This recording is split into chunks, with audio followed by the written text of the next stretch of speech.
You're not going to believe what just happened in women's basketball, because this story isn't just about the game. It's about betrayal, media manipulation, and the rise of a champion who refused to be silenced. Caitlin Clark, fresh off leading her team to their first WNBA championship, is standing tall, while ESPN, a once revered media empire, stumbles through one of the most damaging credibility collapses in its history. It all began with a moment of celebration. Caitlin Clark had just completed one of the most remarkable playoff runs ever witnessed. Confetti fell, cheers echoed through the arena. Her teammates, overwhelmed with emotion, wrapped her in hugs as tears flowed. The basketball world was ready to name her its new queen, a generational talent whose legacy had only just begun. But while fans were celebrating, ESPN made a decision that shocked viewers everywhere. Instead of honoring Caitlin's historic win, the network aired a special segment that tried to twist the narrative. Rather than praise her excellence, they accused her of overshadowing other players and claimed she was fueling division. In the league, outrage followed instantly.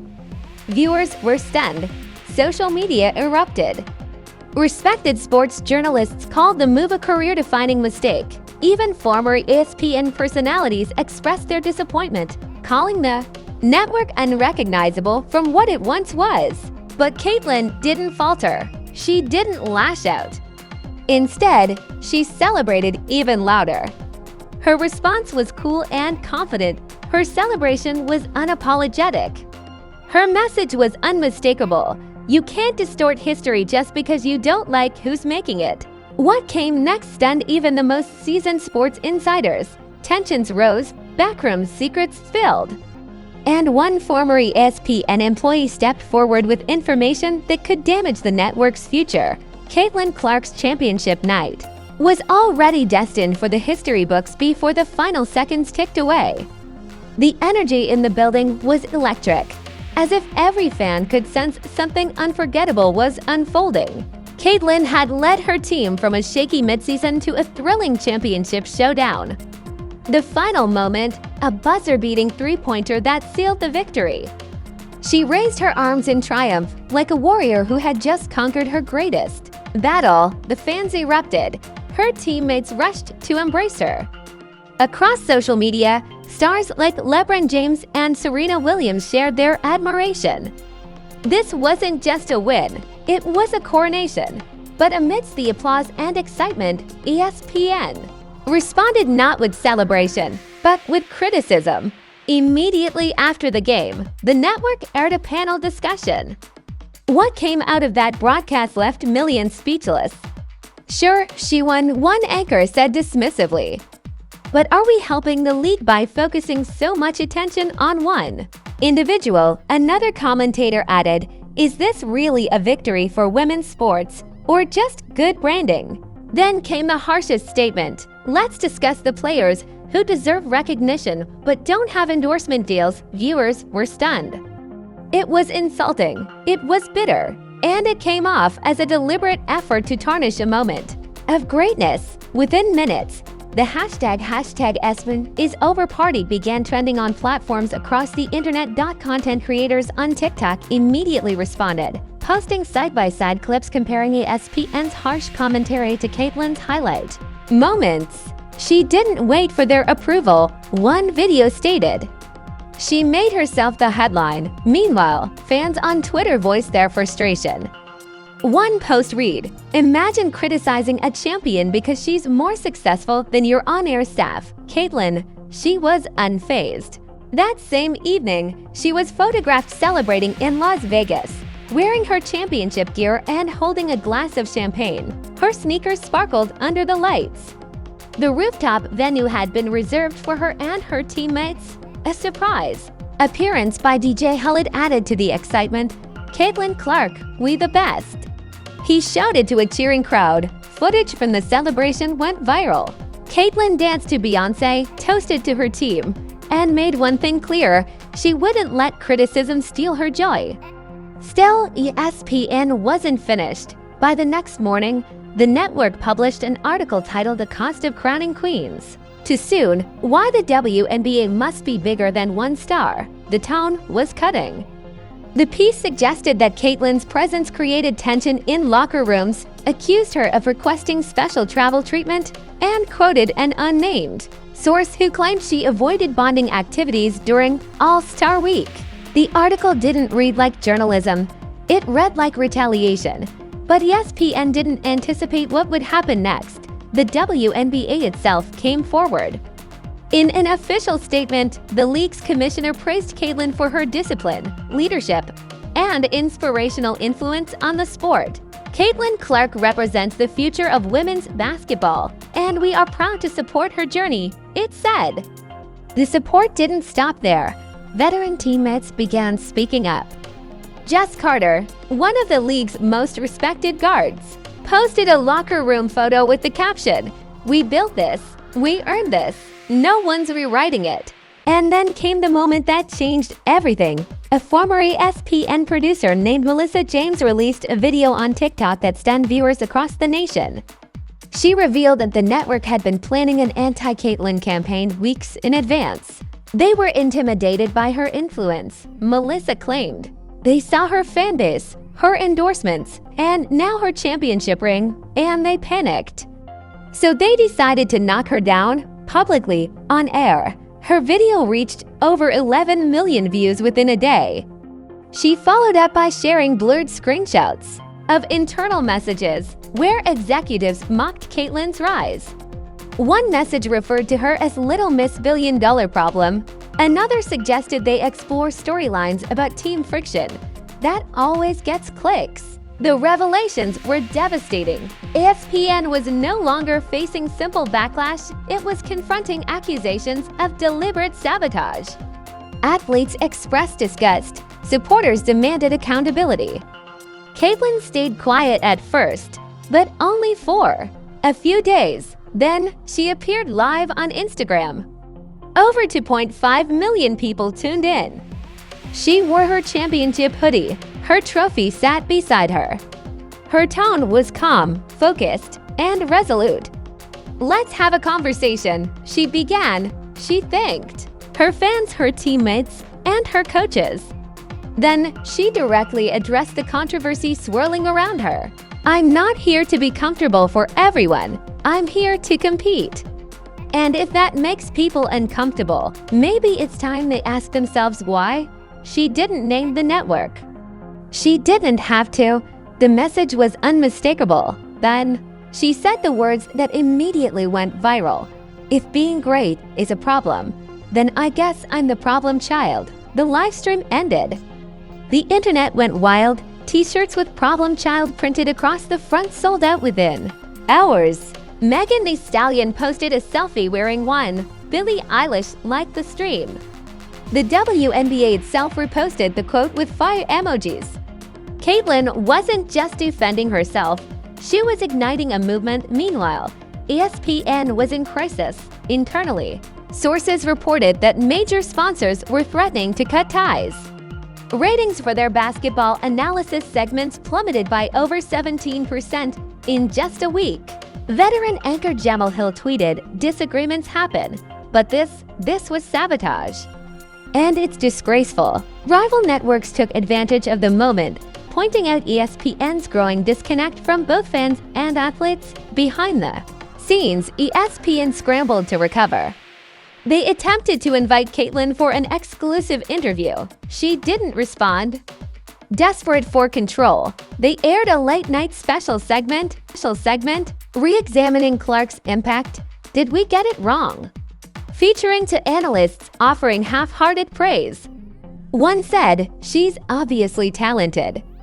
The other added, "We may have underestimated how much she means to fans, but it was too late. The damage had been done." The network that once shaped sports conversations had just become the conversation, and not in a good way. And then, just as the flames were beginning to simmer, Caitlyn Clark did the unthinkable. She partnered with Netflix to announce a limited docuseries, Problem Child: The Rise of Caitlyn Clark. The teaser trailer dropped 1 week after the ESPN scandal and opened with her championship buzzer beater, followed by clips of ESPN's shady panel, overlaid with Caitlyn's iconic line, "If being great is a problem, I guess I'm the problem." Child, it was a direct shot, a kill shot, and the fans ate it up. What started as a smear campaign had turned into the greatest accidental PR push of Caitlyn's career. And ESPN, they were still scrambling to recover. But Caitlyn wasn't done making statements. Because just a few days later, she showed up courtside at an NBA game with Melissa James, the ex-ESPN whistleblower, sitting beside her. And that's where things got really personal. The moment Caitlin Clark walked into the arena with Melissa James by her side, the entire building shifted. Fans stood. Cameras snapped like machine guns. Whispers erupted like wildfire. "Is that her? Wait. That's the ESPN whistleblower." The internet was already 10 steps ahead. Within minutes, the photo was everywhere. The caption practically wrote itself. Caitlin Clark courtside with the woman who brought ESPN to its knees, and Caitlin. She didn't flinch. She posed wearing a crisp white power suit and custom sneakers embroidered with the words "problem child." In red script, she sat with one leg crossed, sipping sparkling water like she owned the place. Beside her, Melissa James smirked confidently, almost like she knew the chaos their appearance would trigger. And it did. Because just an hour later, an ESPN anchor posted, then deleted, a cryptic tweet. "So we're just hanging out with traitors now? Cool. Real classy." The response, brutal. "Did y'all forget Melissa exposed your smear campaign?" One fan clapped back. ESPN is throwing tantrums while Caitlyn is throwing shade in 4K. Another tweeted, "It was clear now, this wasn't just about basketball anymore. This was warfare, and Caitlyn was winning." Meanwhile, the dominoes at ESPN kept falling. A senior executive abruptly resigned. 3 panelists who took part in the infamous anti-Clark segment were quietly put on indefinite leave. But the most shocking twist? A leaked memo, obtained by a rogue sports blog, showed internal communications urging staff to de-emphasize Clark coverage and shift focus to more team-oriented narratives. It was proof, undeniable, embarrassing, and career-ending. The network had strategically tried to bury the biggest sports story of the year, and it blew up in their faces. But Caitlyn wasn't done rewriting the rules. Days after her courtside power play, she dropped another bombshell. She had purchased ownership stake in a rival sports media company. That's right. Caitlin Clark, fresh off her championship, was now part owner of FreePlay, a fast-growing platform known for unfiltered, athlete-first content. In her official statement, she said, "It's time we stop letting people who've never stepped on a court control the stories of those who do." The message was clear. If ESPN wouldn't tell the truth, she'd build a platform that would. The move shook the industry. Other athletes began reaching out, asking about opportunities to collaborate. Serena Williams posted, "Legacy moves." Only NFL stars, Olympic medalists, even former ESPN talent began exploring partnerships with FreePlay. The power had shifted, and Caitlyn was now more than a player. She was a media disruptor. And if you thought ESPN would let that slide, think again. Late one evening, the network attempted a desperate PR maneuver. They aired an exclusive interview with a former teammate of Caitlyn's, anonymously shot, face in shadow, voice distorted, claiming that Caitlyn was impossible to work with and that the locker room suffered because of her ego.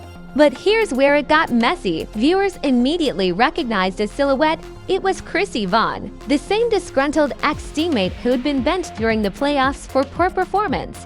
Within minutes, Chrissy's name was trending. Fans pulled receipts, screenshots of old tweets where Chrissy praised Caitlyn's leadership, videos of her celebrating alongside her post-game, and even clips from pressers where she called Caitlyn the most locked-in teammate I've ever had. The hypocrisy was undeniable. Chrissy's betrayal became a joke. Memes exploded. One viral clip showed a puppet with a voiceover, "I'm jealous, so I snitched to ESPN." Caitlyn, however, didn't address it directly. Instead, she posted a Single story on Instagram, a photo of her championship ring with the caption, "Facts greater than fiction." The sting was felt instantly. But while the media war raged on, Caitlyn's personal life was undergoing its own share of drama. Her longtime partner, Noah, had remained quiet during the initial controversy, supportive but silent until now. A tabloid claimed he had been advised to distance himself to protect his brand. Another outlet hinted at a breakup. The speculation reached a boiling point when Noah was photographed at a charity gala. Without Caitlyn, fans panicked. Was the power couple breaking apart under pressure? Was Caitlyn too focused on revenge to nurture her relationship? Was Noah quietly being pushed out of the spotlight?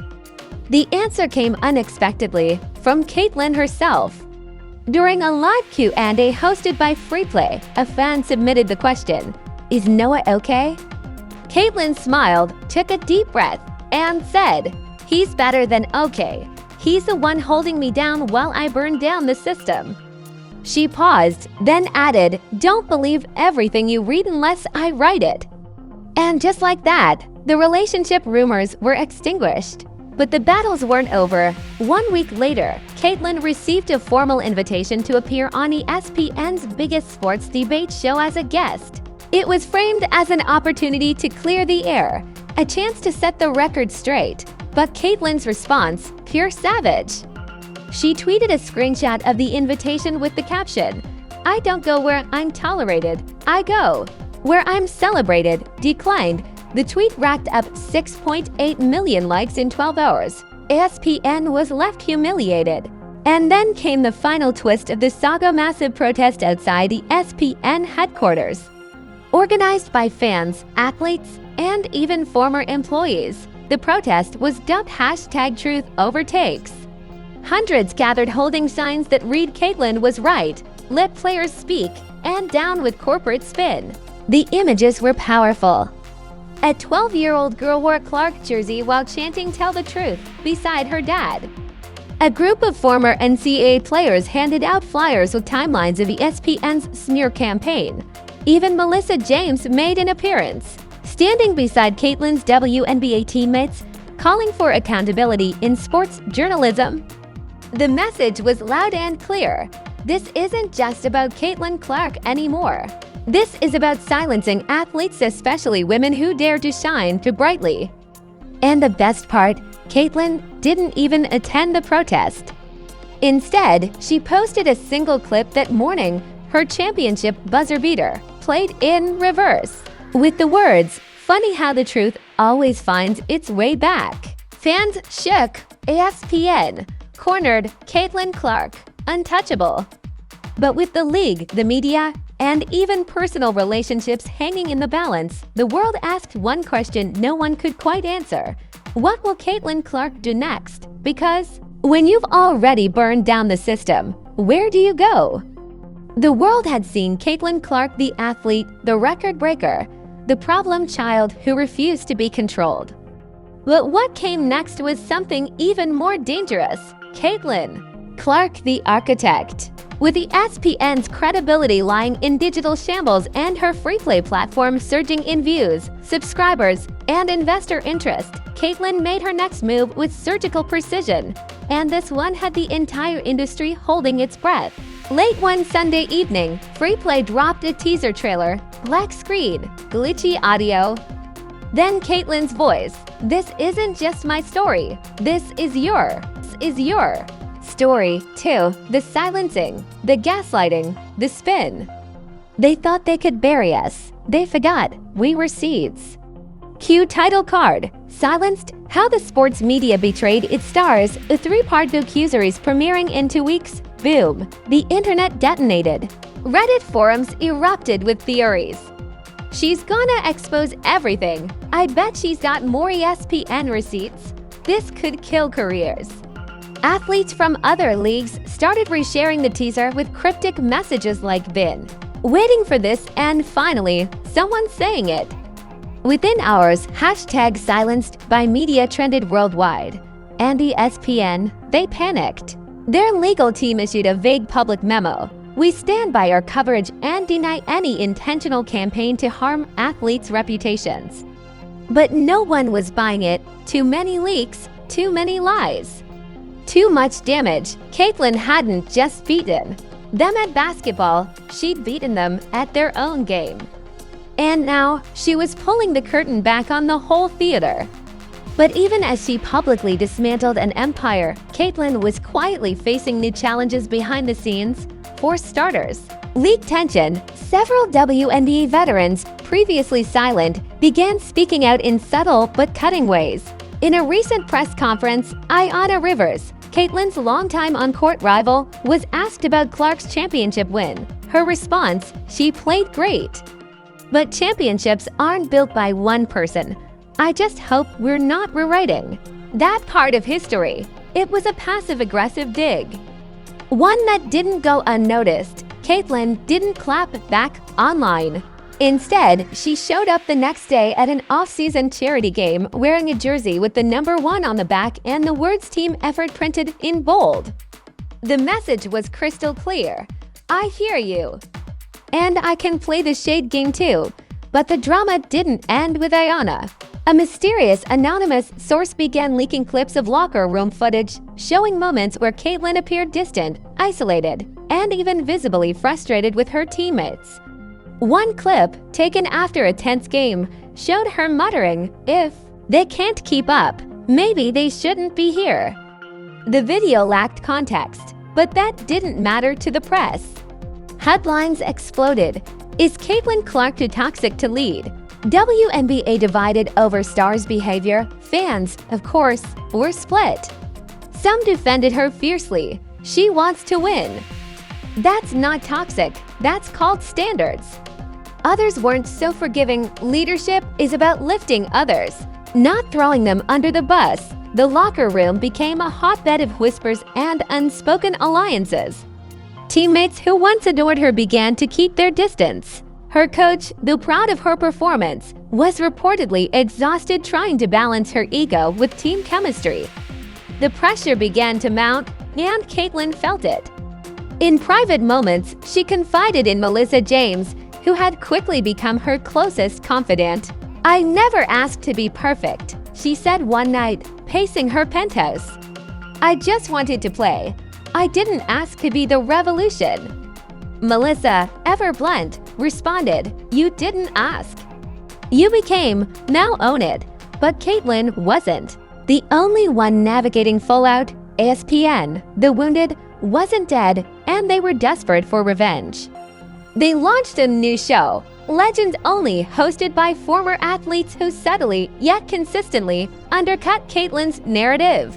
In one episode, a retired star insinuated that Caitlyn's rise came at the expense of team culture and sisterhood. Another declared, "Not all trophies shine the same if they're stained by arrogance." It was clear, ESPN was launching a smear campaign wrapped in nostalgia. Caitlyn's response, genius. She invited the same retired athlete to free play for an uncut, unfiltered conversation. The result, explosive. In the interview, Caitlyn kept her composure while dismantling the accusations point by point. "Is ambition a threat now?" she asked. "Or is it only a threat when a woman doesn't smile while breaking records?" The athlete, caught off guard by her poise and intellect, eventually admitted, "You're not what I expected." "You're better." The clip went viral, over 50 million views in 2 days. And just like that, Caitlyn reminded the world she wasn't here to play their game. She was here to build her own court. But even empires have cracks. Just as free play was about to launch silenced, a tech leak revealed something that shook Caitlyn's fanbase. Several private emails from her business team discussing plans to manufacture controversy for engagement. One email read, "We lean into the villain narrative. It works, she wins, we profit." Another even suggested planting rumors about ESPN to keep the drama cycle alive. The betrayal, nuclear. Caitlyn immediately released a statement. "I wasn't aware of these strategies. They do not reflect my values." The individuals responsible have been terminated. Still, the damage had been done. Critics swarmed in. Was she a mastermind or just the puppet? Did she know more than she let on? The media turned hard. Old supporters retracted praise. Former teammates posted cryptic messages. One simply wrote, "Truth always comes out." Caitlyn's image, once forged in fire and fearlessness, was now shrouded in doubt. And for the first time in months, she went quiet. No posts, no stories. No free play updates, nothing. The silence was deafening. Speculation ran rampant. Was she hiding, rebranding, preparing to disappear? Even Melissa James, usually active, went dark. Fans were panicked. Haters celebrated. The world leaned in, waiting, and then came the return. A single post, black background, white letters, "You saw my rise. Now watch my reckoning." The caption, "One final episode, one final word." The docuseries finale would be a live event. Broadcast in real time. One camera, one chair, no edits. Just Caitlyn telling it all. No filters, no producers. No safety nets, and the world ready to explode. Because after all the fame, the backlash, the triumphs, and betrayals, there was one thing no one could deny. Caitlin Clark wasn't done. Yet, the countdown to Caitlin Clark's live docuseries finale was unlike anything the sports world had ever seen. Social media feeds turned black in solidarity. Free-play servers had to be tripled in capacity due to overwhelming demand. Networks that once refused to cover Caitlyn were now scrambling just to react to her next move. And ESPN, they stayed completely silent for once, unsure of how to spin the narrative. Because Caitlyn wasn't just telling her story anymore. She was holding up a mirror to the entire machine. When the stream began, the screen stayed black for 10 full seconds, then a single spotlight appeared, and Caitlyn stepped into it. No glam squad, no makeup, no ring light, just a chair and her truth. "I've been called everything this year," she began. A diva, a manipulator, a distraction.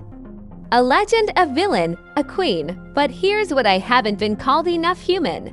She took a deep breath. Let's fix that. Over the next 19 minutes, Caitlyn unfolded the real timeline, the private struggles, the media manipulation, the pressure from sponsors to stay silent, and the constant threat of being labeled too emotional, too confident, or too competitive. She shared how certain interviews were scripted by PR teams, how her teammates were bribed with brand deals to provide fake tension for TV drama, and how, at her lowest point, she almost walked away from basketball altogether, not because of the game, but because of the game behind the game. And then she dropped the biggest bombshell yet. "I knew about the ESPN leaks weeks before Melissa exposed them." Gasps exploded online, comments flooded in. Viewers held their breath. I didn't act on it because I was scared. I thought if I said something, the league would punish me, my teammates would turn on me, and the fans would think I was whining. I thought maybe I could win the right way and prove them wrong without drama, but they never wanted me to win the right way. They wanted me to lose the right way. She paused. Her voice didn't crack. Her eyes didn't water. But the weight behind every word hit like a gut punch. "I let them silence me once, never again."